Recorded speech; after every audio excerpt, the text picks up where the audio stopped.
అందరికీ నమస్కారం. మన కథలో ఛానల్కి స్వాగతం.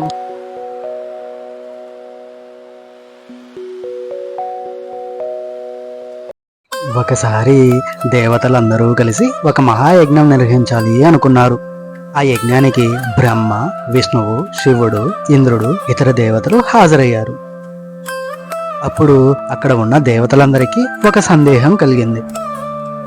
అదేమిటి అంటే, శివపార్వతుల కుమారులైన గణేశుడు, కార్తికేయుడు, వీరినే మనం వినాయకుడు, గణపతి అని, కార్తికేయుని సుబ్రహ్మణ్యుడు అని కూడా పిలుచుకుంటాము. అయితే దేవతలు వీరిద్దరిలో ఎవరికి ప్రథమ పూజ స్థానం ఇవ్వాలి అనే ఆలోచనలో పడ్డారు.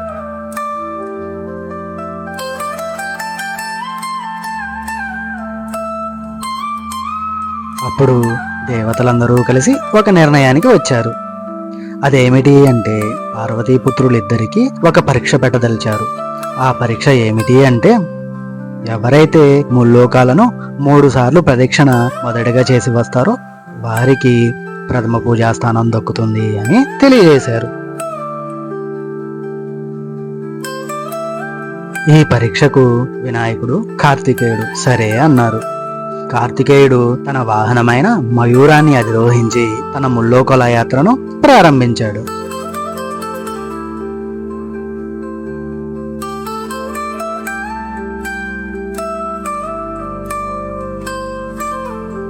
వినాయకుడు మాత్రం ఆలోచనలో పడ్డాడు. అతడు ఈ విధంగా ఆలోచించసాగాడు. నా వాహనం చిట్టి మూషికం, అది కూడాను చాలా నెమ్మదిగా పోతుంది. దానిపై నేను ఈ ముల్లోకాలను ఎలా చుట్టి రాగలను అని ఆలోచనలో పడ్డాడు వినాయకుడు.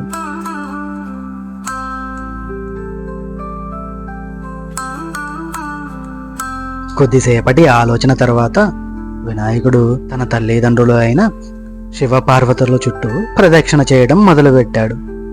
అతని ఆ పనికి అక్కడ ఉన్న దేవతలు అందరూ ఆశ్చర్యంతో చూస్తున్నారు.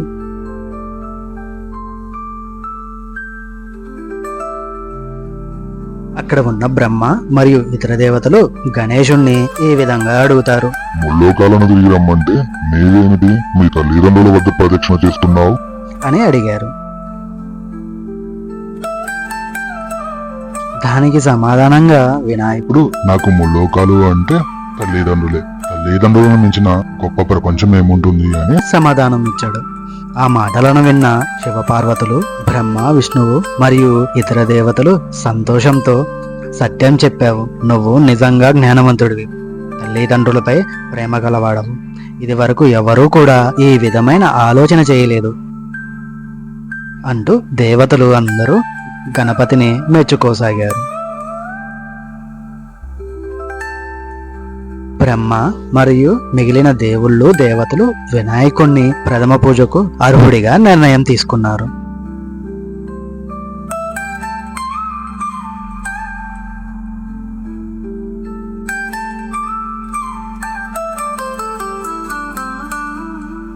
అదే సమయంలో ముల్లోకాలను చుట్టి అలసిపోయి కార్తికేయుడు అక్కడికి చేరుకుంటాడు.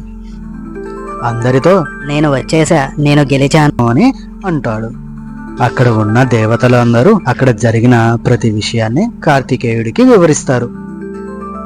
కార్తికేయుడు తన అన్న జ్ఞానానికి పొంగిపోయి తాను కూడా తన అన్ననే ప్రథమ పూజకు అర్హుడు అని ఒప్పుకుంటాడు.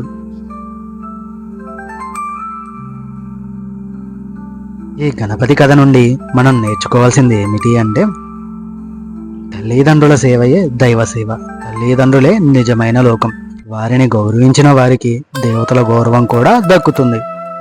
అంతేకాక శక్తి కన్నా బుద్ధి గొప్పది అని కూడా మనం గ్రహించాలి. ఇది ఈ రోజు కథ. ఇలాంటి మరిన్ని కథలతో మళ్ళీ మేము ముందుకు వస్తాను. మా యొక్క ఈ కథల ఛానల్ మీకు నచ్చినట్లయితే లైక్ చేయండి, షేర్ చేయండి, సబ్స్క్రైబ్ చేయండి. అదేవిధంగా మీలా మరో నలుగురితో మన ఛానల్ని సబ్స్క్రైబ్ చేయించండి. ధన్యవాదాలు. ఉంటాను మరి.